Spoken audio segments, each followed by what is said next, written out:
వేసవి వచ్చిందంటేనే విద్యుత్ కోతలు మామూలుగా ఉండవు. ఎప్పుడు కరెంట్ తీస్తారో తెలీదు, ఎప్పుడు ఇస్తారో తెలీదు, ఎప్పుడు వస్తుందో లేదు. తిరిగి తిరిగి ఫ్యాన్ ఆగిపోద్ది. అందులోకి పైగా ఇప్పుడు అందరూ ఏసీలకి అలవాటు పడిపోయారు. పైగా ఇప్పుడు మే నెల వచ్చేది రోహిణీ కార్తీ అంటారు.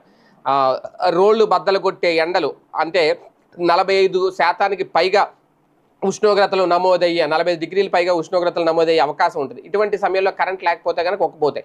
అలాగని చెప్పి కరెంట్ వినియోగం ఎప్పుడైతే పెరిగిందో అక్కడ కూడా వాళ్ళకు కూడా ఇబ్బంది, కరెంట్ సప్లై చేయలేని పరిస్థితి. అలాగని చెప్పి ఇప్పటికే ప్రత్యామ్నాయాలు ఆల్రెడీ ఉన్నాయి. సోలార్ విద్యుత్ అని, విండ్ పవర్ అనేలాగా. కానీ అవి పూర్తిగా అమల్లోకి వచ్చినాయా? వస్తే ఈ కోతలు ఎందుకు ఉంటాయి? రాష్ట్ర వ్యాప్తంగా అనధికారిక విద్యుత్ కోతలతో ప్రజలు అల్లాడుతున్నారట. చాలా చోట్ల ముచ్చెమటలు పట్టిస్తున్న బిల్లులు ఒక పక్క, విద్యుత్ కోతలతో మరో పక్క రాష్ట్ర ప్రజలైతే అల్లాడిపోతున్నారు.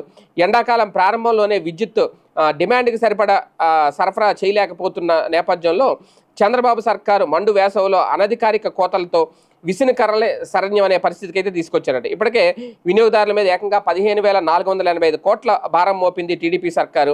కరెంటు సరఫరాలో దారుణంగా విఫలమైంది.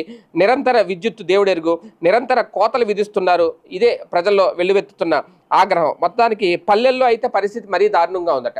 రోజుకి కనీసం 3 గంటలు, పట్టణాల్లో కనీసం 4 గంటలు అనధికారిక విద్యుత్ కోతలు అయితే ఉన్నాయట. చాలామందికి ఇన్వర్టర్లు అది ఉన్న వాళ్ళకి కాస్తంత ఇబ్బంది ఉండదు, లేని వాళ్ళ పరిస్థితి అయితే మరీ దారుణంగా ఉంటుంది. కాకపోతే వైసీపీ చెబుతున్నది ఏంటంటే మా హయాంలో ఇంత దారుణంగా అయితే కోతలు విధించలేదు, ఇప్పుడు మరి కోతలు పెరిగిపోయినాయి అనేది. ఒక పక్క ఒక్కబోత, మరో పక్క కరెంటు కోత.